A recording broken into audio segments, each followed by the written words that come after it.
Em meados de abril de 1945, o cerco em torno de Berlim havia se fechado a tal ponto que os homens lá dentro podiam ouvir simultaneamente a artilharia de ambas as frentes soviéticas que os cercavam.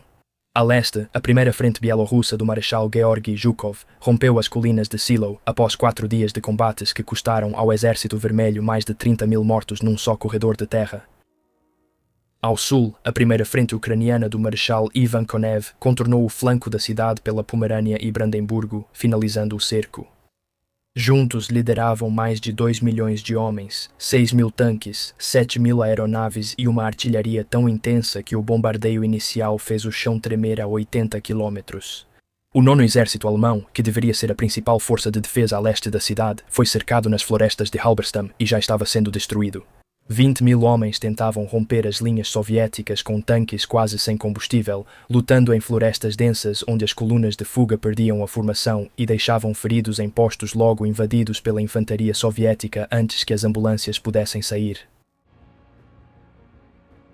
O que restava para defender Berlim em si eram aproximadamente 45.000 soldados, um mosaico de divisões da Wehrmacht esgotadas e milícias Volkssturm formadas às pressas.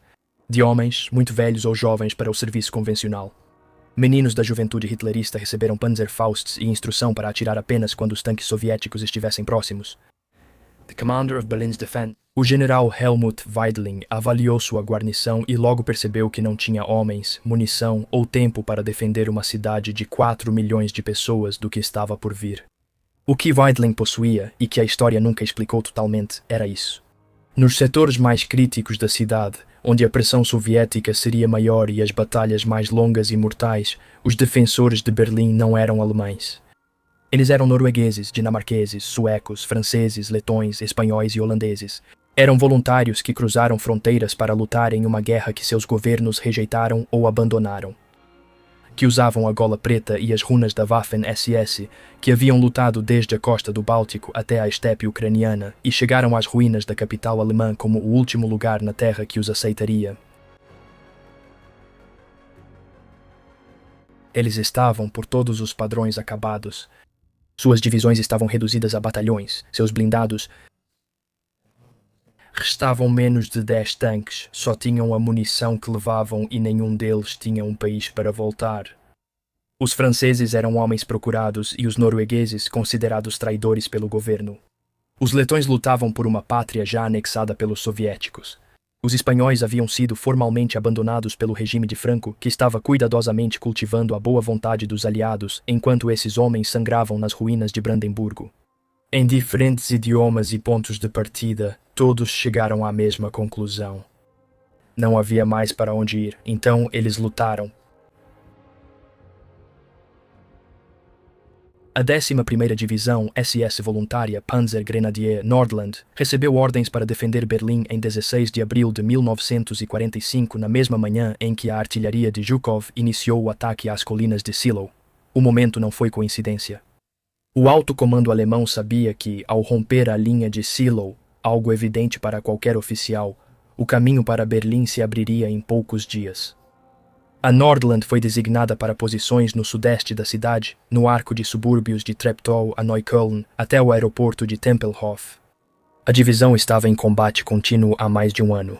Ela lutou em Narva na primavera de 1944, mantendo uma cabeça de ponte contra forças soviéticas que eram 4 vezes maiores. Ela lutou na linha Tannenberg no verão, defendendo posições fortificadas na Estônia enquanto o Exército Vermelho lançava divisões contra eles em ondas. Ela foi evacuada por mar do Bolsão da Curlândia em janeiro de 1945 e enviada direto aos combates na Pomerânia, recuando pelo oeste no inverno enquanto os blindados soviéticos atravessavam as linhas alemãs atrás deles. Quando chegou a Berlim, uma divisão que já havia contado com 11.000 homens conseguia reunir talvez um quarto desse número em condições minimamente aptas ao combate. Seus 2 regimentos de Panzergrenadiers, o Regimento Nord, composto principalmente por voluntários noruegueses, e o Regimento Danmark, composto principalmente por voluntários dinamarqueses, foram reduzidos cada um a aproximadamente a força de um único batalhão. Seu grupo blindado tinha 11 tanques Tiger e alguns canhões de assalto. Essa era a força designada para o eixo sudeste, de onde viria o grosso das forças soviéticas. Em 17 de abril, após as forças de Zhukov romperem a linha do Oder a leste e avançarem aos subúrbios, os homens da Nordland ocuparam posições nas ruínas do sudeste. Os homens do Regimento Norte ocuparam as ruas de Treptow. Os homens do Regimento Danmark ocuparam os arredores de Neukölln. Essas não eram posições defensivas confortáveis. Berlim sofria bombardeios aéreos dos aliados há 2 anos e seus distritos externos já estavam bastante destruídos. Casas com andares superiores desabados e crateras nas ruas dificultavam a circulação de veículos, tornando o trajeto um cálculo entre rotas transitáveis e becos sem saída. Porões e térreos reforçados serviam como abrigos, mas protegiam pouco contra fogo de tanques. Os homens se entrincheiraram onde possível, montaram campos de tiro nas vias principais, posicionaram seus canhões antitanque nos cruzamentos estratégicos e aguardaram. Erik Walling, sueco do Batalhão de Reconhecimento da Nordland, estava entre eles. Ele lutava na frente oriental desde as campanhas bálticas em 1944. Ele sobreviveu a Narva, a linha Tannenberg, ao Bolsão da Curlândia e à retirada pela Pomerânia. Em abril de 1945, ele era um dos poucos voluntários suecos ainda vivos na divisão, um homem que já tinha visto o suficiente sobre o que significava o cativeiro soviético na prática para entender que ser capturado vivo não era uma alternativa preferível à resistência contínua. Ele não se iludia sobre a situação militar. O que o mantinha ali não era a fé na vitória alemã, mas algo mais difícil de definir. Uma espécie específica de embalo que se acumula em um homem que luta continuamente por tempo suficiente para que parar exija mais esforço deliberado do que continuar. Ele relatou com franqueza a atmosfera das semanas finais, cortando qualquer narrativa retrospectiva. Mesmo nos últimos dias sem esperança, não havia a menor possibilidade de largarmos nossas armas. Ao ser perguntado por quê, mesmo com o resultado evidente, ele e os homens ao seu redor ainda resistiam. Ele mencionou as armas milagrosas, armas V, aeronaves a jato e novas tecnologias que, segundo rumores, a propaganda alemã vinha incutindo nos soldados da linha de frente no último ano da guerra. Ele disse que coisas importantes estavam acontecendo, que armas sensacionais logo seriam usadas e, por isso, a guerra teria um novo caráter. Achávamos que o melhor ainda viria. Ele se enganou. Mas a crença era real, e para os homens nos escombros de Neukölln, em abril de 1945, ela era o único combustível que restava. Enquanto a Nordland se firmava nos subúrbios do sudeste, uma força menor e mais estranha avançava para Berlim por outra direção. O Sturmbataillon Charlemagne, batalhão de assalto da 33ª, a divisão de granadeiros, Waffen, SS Charlemagne, formação francesa da SS, chegou a Berlim em 24 de abril, após partir de Neustrelitz, 70 milhas ao norte, por uma rota escolhida para evitar as colunas soviéticas que cortavam a estrada ao sul da cidade. O batalhão tinha entre 300 e 330 homens. Eram os sobreviventes dos sobreviventes, o remanescente de uma formação destruída na Pomerânia em fevereiro, reconstruída de seus fragmentos, e agora marchavam voluntariamente para uma cidade já cercada por 5 exércitos soviéticos. Esses franceses fizeram a escolha mais consciente de qualquer grupo em Berlim. Quando o Brigadeführer SS Gustav Krucken recebeu ordem na noite de 23 de abril para reunir seus homens e seguir para a capital, ele os reuniu e deu a escolha a eles. Eles podiam ir ou voltar para a França, ele não os obrigaria. Na França, eles enfrentariam prisão e julgamento.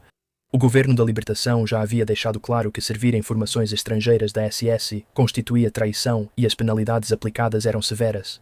Alguns camaradas que chegaram às linhas aliadas foram executados pelas autoridades francesas dias após a captura.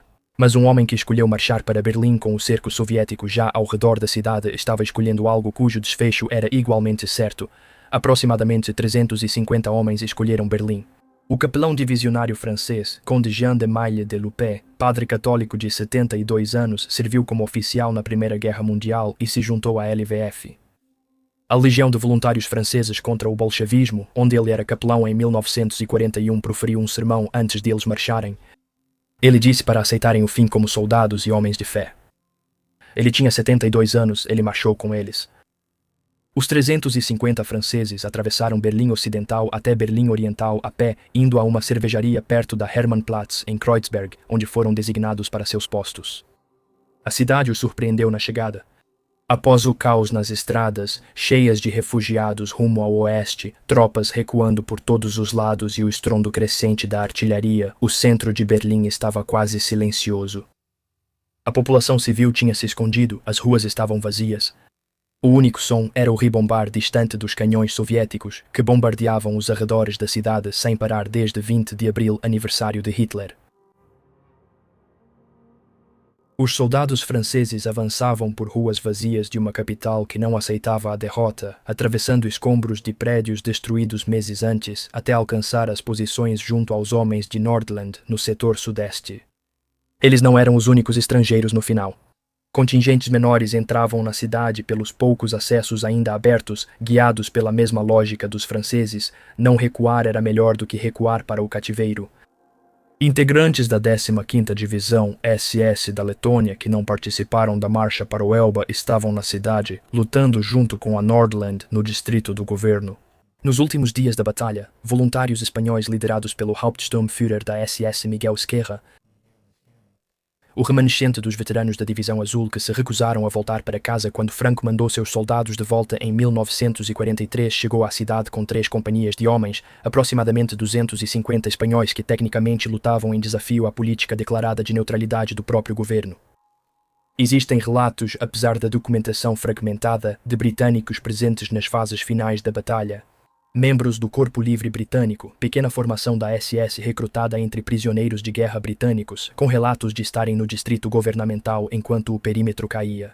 Eram poucos, e os registros documentais sobre eles eram escassos o bastante para tornar difícil uma verificação específica, mas os relatos existem. Ao final, os homens entre o avanço soviético e o Führerbunker falavam francês, norueguês, dinamarquês, sueco, letão, espanhol, alemão e possivelmente inglês. O ataque soviético aos subúrbios do Sudeste começou em 24 de abril, o 8º de Treakov, de 4th. O exército de guardas e o primeiro exército de tanques da guarda avançaram pelos distritos externos rumo ao aeroporto de Tempelhof, localizado dentro do anel S-Bahn, a linha férrea elevada que servia como principal perímetro defensivo do centro da cidade. O anel S-Bahn não era uma linha fortificada de forma convencional.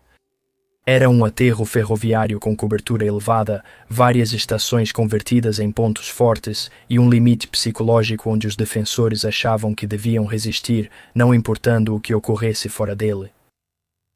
Sobre as forças de Trikov recaiu todo o peso das armas combinadas soviéticas. Tanques T-34 avançavam em formação pelas vias principais, com infantaria limpando ruas laterais e prédios, seguidos por canhões autopropulsados que atacavam pontos fortes alemães não suprimidos pelos tanques. A artilharia soviética atacava edifícios específicos quando a infantaria informava resistência. O método era sistemático, paciente e terrivelmente caro em vidas para ambos os lados. Os atacantes sofriam porque limpar áreas urbanas custava vidas a cada porta e escada. Os defensores, pois cada posição identificada era alvo de intenso fogo de armas impossíveis de igualar ou suprimir.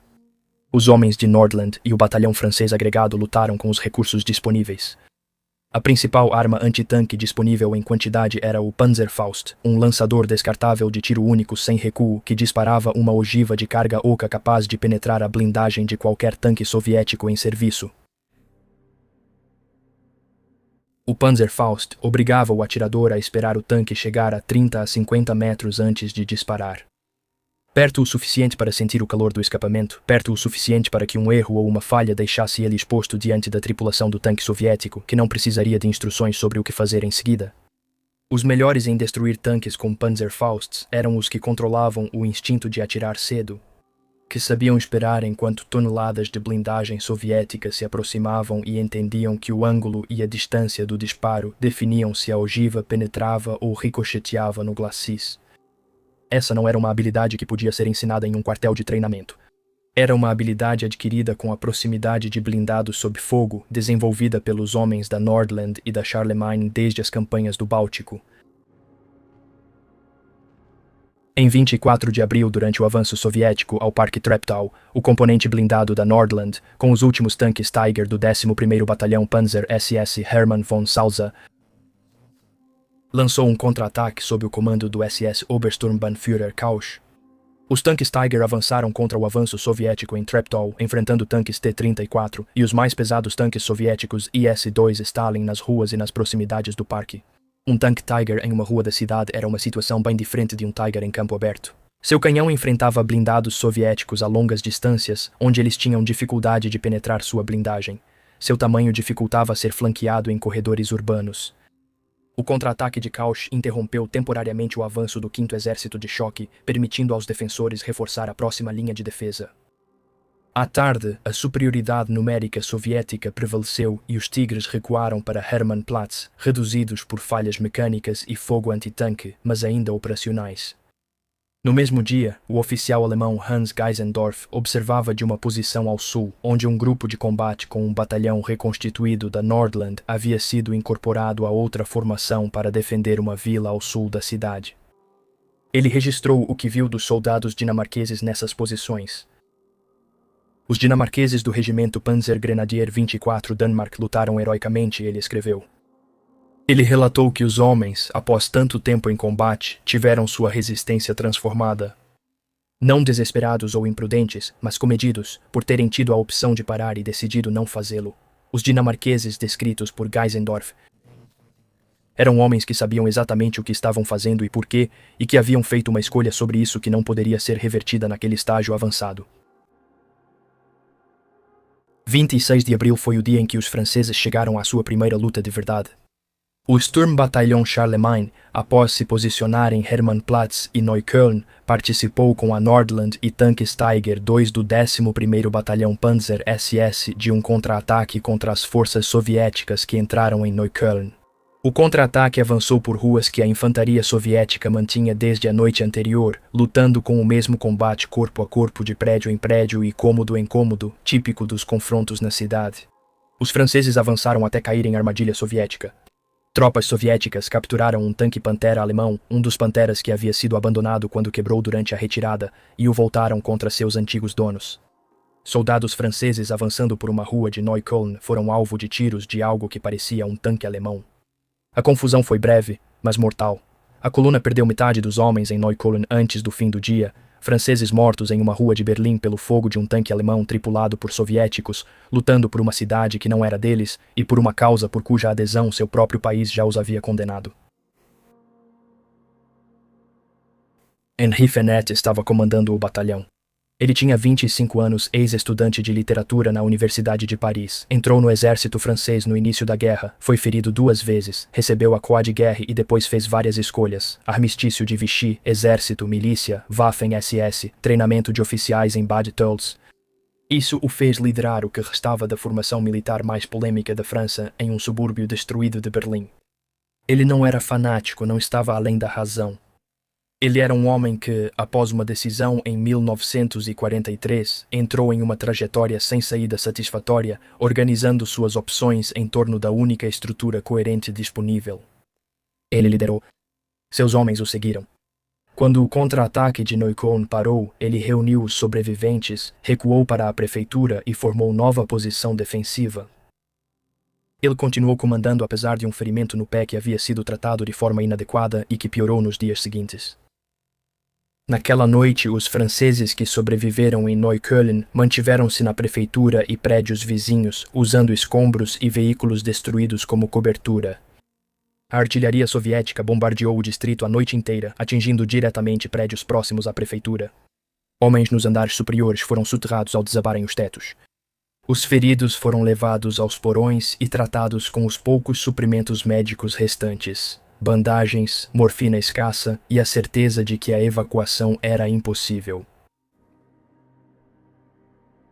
Os gravemente feridos morreriam onde estavam, em Berlim, em abril de 1945, numa batalha cujo desfecho já havia sido decidido semanas antes.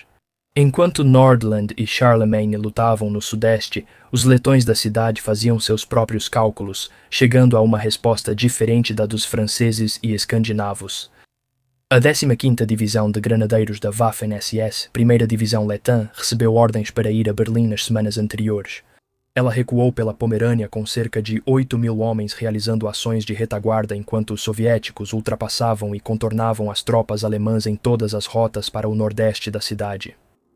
O comandante da divisão foi ordenado em 11 de abril a transferir suas forças restantes para a Bolsão da Curlândia, enclave alemão na Letônia, onde o grupo de exércitos norte resistia, sendo abastecido pelo mar, e onde qualquer unidade enviada acabaria se rendendo à União Soviética após a queda da Bolsa. Os oficiais letões sabiam o que isso significava. Render-se aos soviéticos não era apenas cativeiro militar, como ao se render aos aliados ocidentais. Para os homens letões da SS, vindos de um país que a União Soviética havia anexado em 1940 e pretendia reabsorver assim que a guerra terminasse, o cativeiro soviético significava interrogatório, o Gulag e, em muitos casos, execução. O comandante letão, Waffenstandartenführer Willis Janums, reuniu 824 homens e tomou uma decisão que, tecnicamente, constituía deserção da ordem de batalha alemã.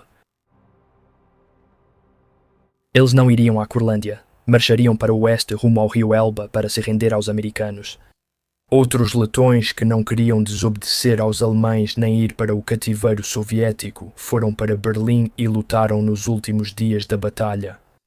Presentes no distrito do governo e no anel defensivo interno, junto aos franceses e escandinavos, esses homens tinham um peso que nem outras formações estrangeiras compartilhavam. Os noruegueses e dinamarqueses estavam lutando por uma ideia, o anticomunismo pan-europeu, a estrutura ideológica específica que os havia levado à Waffen-SS em primeiro lugar. Os letões estavam lutando por seu país. A Letônia havia deixado de existir como um estado independente em 1940. A reocupação soviética não era uma abstração ou uma preocupação política. Era o fim da nação em que esses homens nasceram, o apagamento do mundo em que cresceram, o término permanente de qualquer futuro que pudessem construir que envolvesse retornar à Letônia como letões e não como súditos soviéticos. O comandante alemão da 15ª Divisão havia escrito em um relatório em 27 de janeiro de 1945, summarizing his assessment, resumindo sua avaliação, seus soldados são, antes de tudo, letões. Eles buscam um Estado-nação letão sustentável. Entre Alemanha e Rússia, optaram pela Alemanha. Como eles buscam cooperação com a civilização ocidental, o domínio dos alemães lhes parece o menor dos dois males. A ocupação da Letônia aprofundou o ódio. À Rússia, eles consideram a luta contra a Rússia como seu dever nacional. Essa é a explicação mais precisa de por que esses homens estavam em Berlim. Não era ideologia, lealdade a Hitler ou fé no Reich de 1000 anos. Um cálculo feito sob circunstâncias impossíveis que identificou um resultado como marginalmente menos catastrófico do que o outro e organizou tudo em torno disso. Em 27 de abril, as linhas defensivas no sudeste foram rompidas em vários pontos e as tropas dispersas recuaram para Hermannplatz e para a próxima linha no centro da cidade. O quartel-general da Nordland se estabeleceu perto da estação de metrô Hermannplatz, sob um importante cruzamento comercial de Berlim. Agora uma fortaleza de túneis de concreto e áreas de plataforma que ofereciam abrigo contra a artilharia e podiam ser defendidas a partir de algumas posições cobrindo as escadarias. Krugenberg, covering the stairways. Krugenberg transferiu seu próprio quartel-general para um vagão ferroviário na estação Stammit do metrô. Mais perto do centro da cidade, conforme o avanço soviético reduzia o espaço dos defensores a cada hora. O método soviético de assalto urbano já estava refinado após semanas de prática nos distritos periféricos. Cada grupo de assalto soviético tinha cerca de 80 homens composto por infantaria com submetralhadoras, que liderava a entrada nos prédios, e sapadores que usavam explosivos para abrir buracos nas paredes e criar passagens entre edifícios, evitando a exposição às ruas. É um tanque ou canhão autopropulsado que dava fogo direto em posições fortificadas identificadas pela infantaria. A artilharia pesada soviética com canhões de 152 mm e 203 mm era usada em modo de tiro direto contra fachadas de prédios, disparando a queima-roupa contra concreto e tijolo a distâncias de algumas centenas de metros para fazer desabar os andares e enterrar os defensores. As baterias de foguetes Katyusha disparavam barragens de saturação em blocos residenciais para suprimir as equipes antitanque antes do avanço dos blindados. O nível de ruído no centro da cidade, nessa fase da batalha, foi descrito por sobreviventes de ambos os lados como fisicamente insuportável. Um estrondo ininterrupto de explosões, desabamento de alvenaria e disparos de armas que tornava impossível a comunicação verbal em distância normal. Com exposição prolongada, produzia uma desorientação em que o corpo deixava de registrar as detonações individuais e passava a perceber toda a paisagem sonora como uma vibração contínua. Os franceses lutaram por dias. Em 28 de abril, o total combinado de tanques soviéticos destruídos no setor do anel do Sban havia chegado a 108. O batalhão Charlemagne foi responsável por cerca de metade. Isso não era uma abstração ou um número de propaganda, era a contagem que surgiu dos relatórios pós-ação compilados pelo comando de Krugenberg e cruzados com os registros soviéticos examinados após a guerra. Equipes de Panzerfaust, em duplas com um atirando e outro observando, saíam aos escombros para enfrentar blindados soviéticos a distâncias em que a destruição do alvo era mais garantida. Isso exigia deixar posições protegidas, cruzar ruas sob fogo de artilharia e se aproximar de tanques em chamas ou avariados para confirmar a destruição e recuperar munição não usada dos mortos. Os homens que faziam isso eram franceses, ex-estudantes, aprendizes e veteranos franceses da Guerra Civil Espanhola. Homens que chegaram a esse apocalipse por uma série de compromissos políticos e decisões pessoais, levando-os a uma rua de Berlim com um Panzerfaust. Eugene Velo tinha 21 anos, nasceu em Paris em junho de 1923. Formou-se encanador antes da guerra, voluntariou-se para a Legião de Voluntários Franceses contra o bolchevismo em 1941 e lutou na Frente Oriental. Foi ferido gravemente a ponto de ser afastado em 1943, recuperou-se, se voluntariou para a Marinha Alemã, foi transferido para a Formação Charlemagne quando ela foi criada e chegou até Berlim. Em 26 de abril, ele destruiu 2 tanques soviéticos. Segundo relatos, ele disse aos homens ao seu redor depois disso, com uma leveza que os relatos preservaram sem explicação, que tinha feito isso apenas para se aquecer para as batalhas que ainda estavam por vir. Em 28 de abril, durante a ofensiva soviética no distrito central do governo, Volo usou seu Panzerfaust nas ruas próximas à Wilhelmstrasse, a avenida que cruzava o coração do bairro governamental, onde ficava a chancelaria do Reich, e destruiu 4 tanques soviéticos que avançavam ao Führerbunker. Ele foi indicado à Cruz de Cavaleiro pelo Brigadeführer da SS Monk, comandante de batalha do distrito central do governo, por essa ação e pelos abates do dia anterior. Em 29 de abril, Gustav Krugenberg entregou pessoalmente a Volo a Cruz de Cavaleiro no espaço que servia de posto de comando naquele perímetro cada vez menor. Volo foi um dos últimos a receber a Cruz de Cavaleiro na Segunda Guerra Mundial. Ele, aprendiz de encanador parisiense de 21 anos, estava nas ruínas da capital alemã, ostentando a maior condecoração de combate do Terceiro Reich. 3 dias depois, em 2 de maio, ele integrava um pequeno grupo tentando escapar pelo Tiergarten, o grande parque no centro da cidade, então repleto de crateras, fogo e linhas soviéticas. Depois de cruzar o parque, o grupo foi para a estrada de Charlottenburg e encontrou infantaria soviética. Um atirador de elite matou Volo horas antes da rendição formal de Berlim. Ele tinha 21 anos, ele sobreviveu à Frente Oriental, à Pomerânia e a 5 dias de combates de rua em Berlim. Ele foi morto durante a tentativa de rompimento, segurando uma condecoração que usara por 72 horas. Fernet estava vivo, ferido no pé, ainda exercendo o comando do que restava do batalhão. Apesar do ferimento, ele sobreviveria para enfrentar o julgamento. Na noite de 30 de abril, ao saberem do suicídio de Hitler, os defensores de Berlim estavam reunidos no distrito central do governo, em túneis e porões. Quase inteiramente dessas formações estrangeiras, os elementos sobreviventes da Charlemagne, Nordland, soldados letões dispersos, os espanhóis de Esquerra e o que restava da Leibstandarte SS. Adolf Hitler, principal formação alemã que sangrava nessas ruas há uma semana. Miguel Esquerra trouxe seus espanhóis para Berlim de posições mais ao norte. 3 companhias de homens que originalmente pertenciam à Divisão Azul, a força voluntária espanhola de 47 mil homens que Franco enviou para a Frente Oriental em 1941 como um gesto de solidariedade ideológica com a Alemanha. A Divisão Azul lutou nos arredores de Leningrado, sofreu grandes baixas e foi chamada de volta à Espanha em outubro de 1943, quando Franco sofreu pressão dos aliados para mostrar neutralidade. Esquerra, assim como outros camaradas, recusou-se a ir. Ele permaneceu a serviço dos alemães, foi incorporado à Waffen-SS e no início de 1945 comandava a 101ª Companhia Espanhola de Voluntários, que acabou absorvendo mais 2 companhias de voluntários espanhóis remanescentes para se tornar a Unidade Esquerra. Esses homens lutavam em desobediência ao governo espanhol, que afirmava aos aliados ocidentais ser neutro e buscava, por canais diplomáticos, retirar seus cidadãos do serviço alemão. Em 1942, Francisco Franco afirmou que 1 milhão de espanhóis defenderiam Berlim, se necessário. Em abril de 1945, o número real era de aproximadamente 250. Eles estavam ao redor do Führerbunker, no distrito do governo, no perímetro final, lutando com franceses e escandinavos. Os dias 25 e 26 de abril marcaram o momento de maior competência tática em toda a batalha das formações estrangeiras.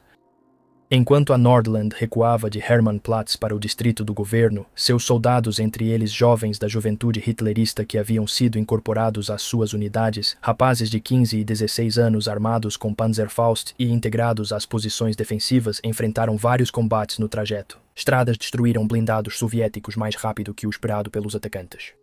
Na ponte Halensee, uma metralhadora da Nordland impediu a travessia da infantaria soviética por 48 horas. 48 horas uma metralhadora, uma ponte e homens cuja missão era tornar a travessia tão custosa que os soviéticos buscariam outra rota. A posição acabou sendo tomada, mas as 48 horas garantidas permitiram que outros elementos da defesa se consolidassem na retaguarda. Eram pequenos, específicos e nada glamurosos atos de competência militar que marcavam as formações estrangeiras da SS em Berlim.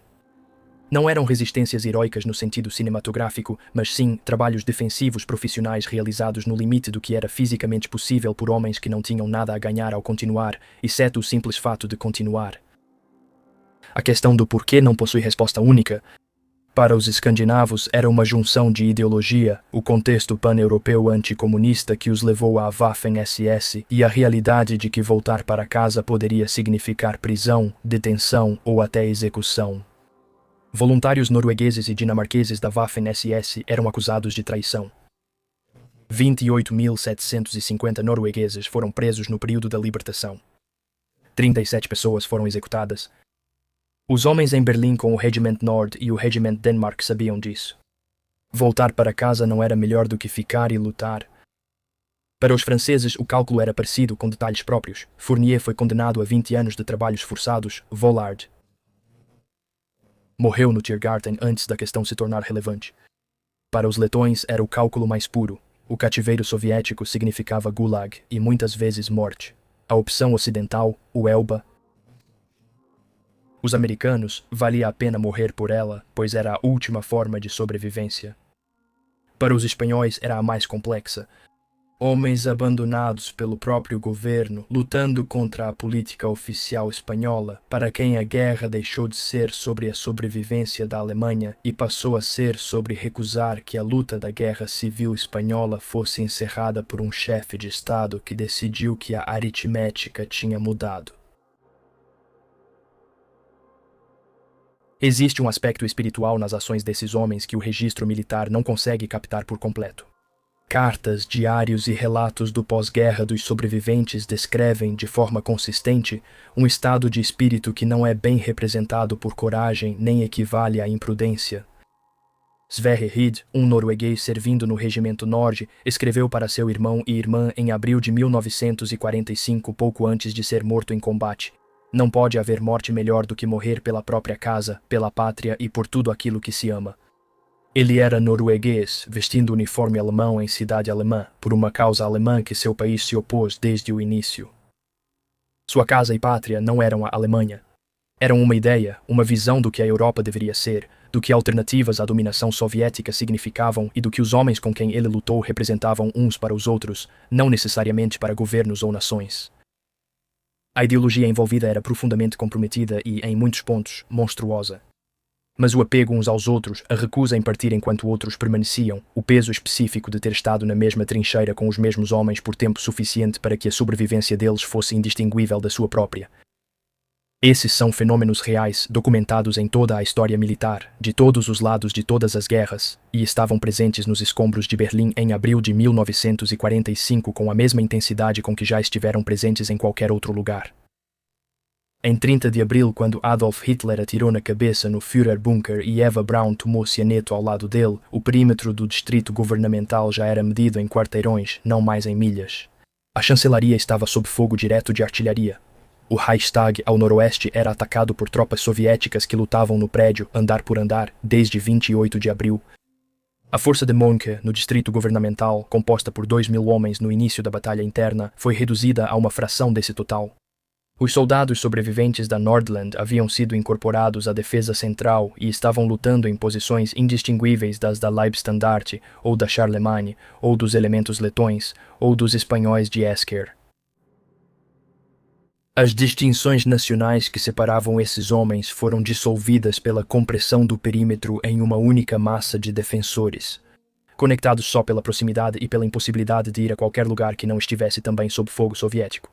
Em 30 de abril, Krukenberg reuniu Fenet. April 30th, Krukenberg gathered Fenet. Avisou aos homens restantes da Charlemagne que Berlim cairia no dia seguinte. A resistência falhou do único jeito possível. Não pelo colapso da vontade individual, mas pela simples aritmética de 5 exércitos soviéticos contra uma guarnição de milhares, progressivamente reduzida por baixas e exaustão de munição até o ponto em que a linha defensiva já não existia de forma contínua. Ele disse a eles que poderiam tentar uma fuga para o norte, seguindo a rota que Mohnke havia organizado para a principal tentativa de escape sob a cobertura da escuridão. Na noite de 30 de abril, os soldados da Charlemagne, comandados por Fournet, destruíram mais 21 tanques soviéticos nos combates no distrito do governo. Esse número precisa ser assimilado por um momento. Na noite do dia em que Hitler morreu, um batalhão de franceses que veio voluntariamente para Berlim, que estava lutando há 5 dias, em uma batalha, sem esperança de vitória ou país para voltar, destruíram 21 tanques soviéticos perto das ruínas do Führerbunker. Eles se prepararam para romper o cerco. A fuga na noite de 1º para 2 de maio foi um caos organizado considerando as circunstâncias. Grupos liderados por oficiais que só conheciam a direção geral, norte, depois oeste, rumo ao rio Elba e aos americanos, avançaram pelas ruínas do distrito governamental na escuridão, tentando cruzar as linhas soviéticas, que nesse ponto já não formavam uma frente contínua, mas várias posições contornáveis por um grupo pequeno e silencioso.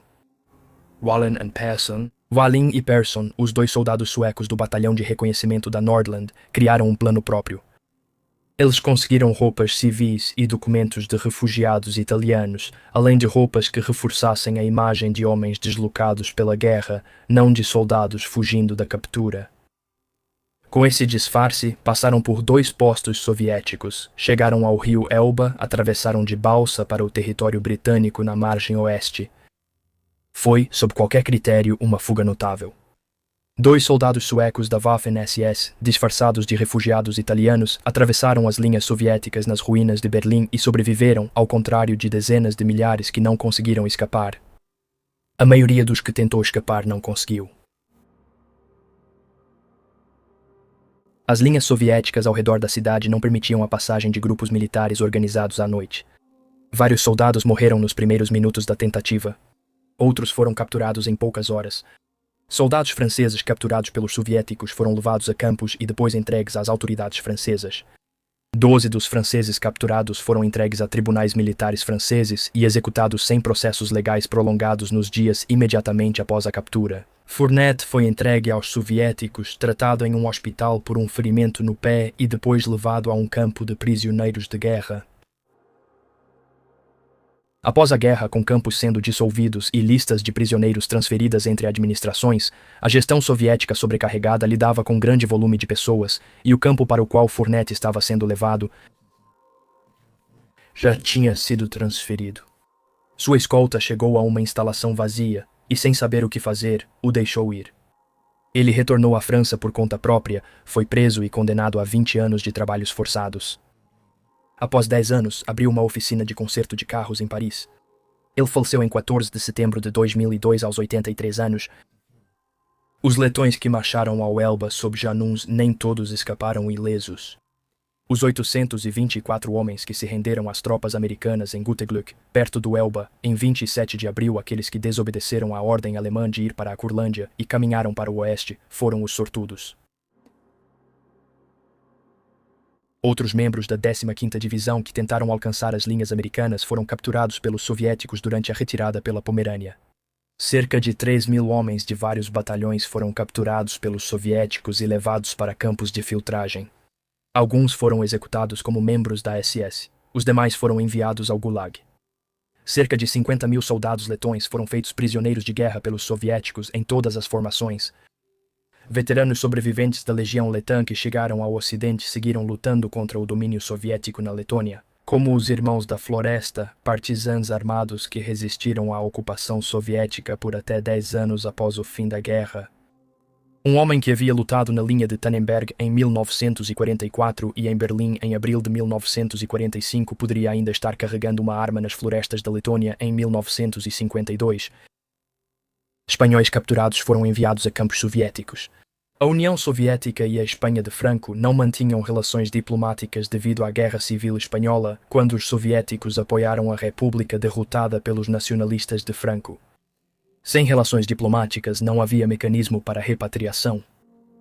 Prisioneiros espanhóis ficaram em campos soviéticos enquanto a Espanha de Franco fazia tentativas diplomáticas indiretas constrangedoras. Levou até abril de 1954, 9 anos após o fim da guerra, para que os 286 prisioneiros espanhóis sobreviventes fossem repatriados. Eles saíram de Odessa no navio Semiramis, cedido pela Cruz Vermelha Internacional. Dos 372 capturados originalmente, 94 morreram em cativeiro soviético durante os 9 anos de espera. Os homens que voltaram à Espanha retornaram a um país que negava oficialmente sua presença lá, sem reconhecimento, pensões ou reconhecimento público pelo serviço. O regime de Franco, que havia enviado a Divisão Azul para a Frente Oriental com grande alarde em 1941 e havia renegado seus próprios soldados em 1943, não podia reconhecer os homens que permaneceram a serviço dos alemães, sem reabrir questões sobre a neutralidade espanhola, que o acordo do pós-guerra exigia manter fechadas. Esquerra conseguiu escapar de Berlim, foi capturado, escapou novamente e acabou retornando à Espanha. Ele se tornou professor, morreu em 1984. Algumas afirmações sobre a Batalha de Berlim, como a Cruz de Cavaleiro concedida oralmente por Hitler, detalhe envolvente e impossível de verificar, foram questionadas por historiadores. Sua presença em Berlim, seu comando das unidades espanholas e as ações da unidade são confirmadas por várias fontes. Os enfeites, se é que são isso mesmo, não mudam o que o registro documentado mostra. Um grupo de espanhóis, cidadãos de um país neutro abandonados por seu governo, lutou na defesa do Führerbunker entre os últimos defensores do Reich. O próprio Reichstag foi tomado por soldados soviéticos da 150ª Divisão de Fuzileiros em 30 de abril. Soldados soviéticos ergueram uma bandeira no edifício, tema da foto mais famosa da Guerra Europeia. Os combates no edifício duraram mais 2 dias, com alemães defendendo andares e porão contra a infantaria soviética, que avançava limpando sala a sala. Entre os defensores do Reichstag nas últimas horas havia soldados da Nordland. Os relatos não indicam nacionalidades. Naquele ponto, as distinções já não tinham valor operacional. Dinamarqueses, noruegueses e suecos, recuados pela cidade desde Treptow e Neukölln, estavam no distrito governamental, alguns no Reichstag, onde alguns morreram. Berlim se rendeu em 2 de maio de 1945. O general Weidling ordenou cessar fogo pelo rádio da cidade. Os tiros cessaram aos poucos enquanto a ordem se espalhava pelos escombros, posições subterrâneas, porões e restos das formações isoladas dos quartéis generais há dias. Algumas unidades lutaram por horas após a rendição, pois não receberam a ordem. Alguns lutaram por decidirem que a rendição não valia para eles. No fim do dia, a cidade ficou silenciosa pela primeira vez em 2 semanas. O Exército Vermelho teve cerca de 80.000 mortos na Operação de Berlim, refletindo o custo de atacar uma cidade defendida por homens sem alternativa. A maioria dos soldados alemães foi morta ou capturada. As formações estrangeiras praticamente deixaram de existir, com seus integrantes mortos nos combates, capturados no colapso ou dispersos nas tentativas de fuga às quais poucos sobreviveram. O que restou foi o que sempre permanece ao final de batalhas desse tipo: os mortos nas ruas, não recolhidos por dias em algumas áreas porque os combates tornaram impossível o resgate. Feridos nos porões, alguns morreram antes de serem achados. Prisioneiros eram levados para o leste aos campos de triagem e destinos incertos. Espalhados por uma dúzia de países nos meses e anos seguintes, os sobreviventes, homens que chegaram ao rio Elba, às linhas britânicas ou ao setor americano, que simplesmente se esconderam nos escombros tempo suficiente para os tiros cessarem. Esses homens voltaram para países que não tinham uma linguagem oficial para o que eles tinham sido ou para o que eles tinham feito. A Noruega os processou, a França os condenou. A Letônia não era mais um país em nenhum sentido significativo e não seria por mais 45 anos. A Espanha negou que eles estiveram lá.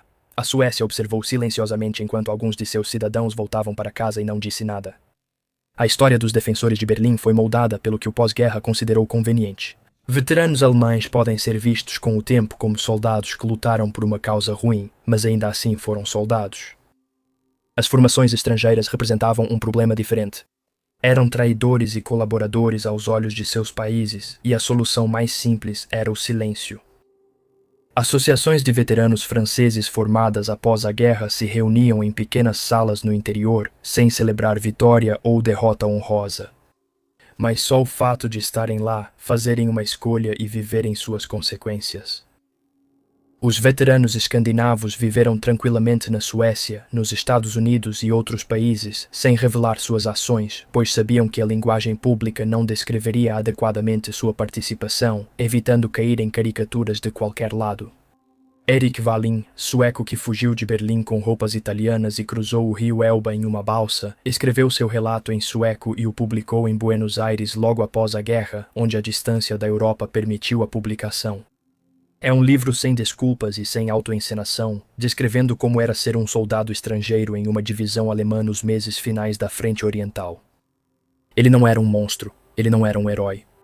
Ele fez escolhas que o levaram à guerra, sobreviveu quando muitos ao redor não sobreviveram e escreveu o que viu da forma mais clara possível. O livro se chama Crepúsculo dos Deuses. O título é preciso.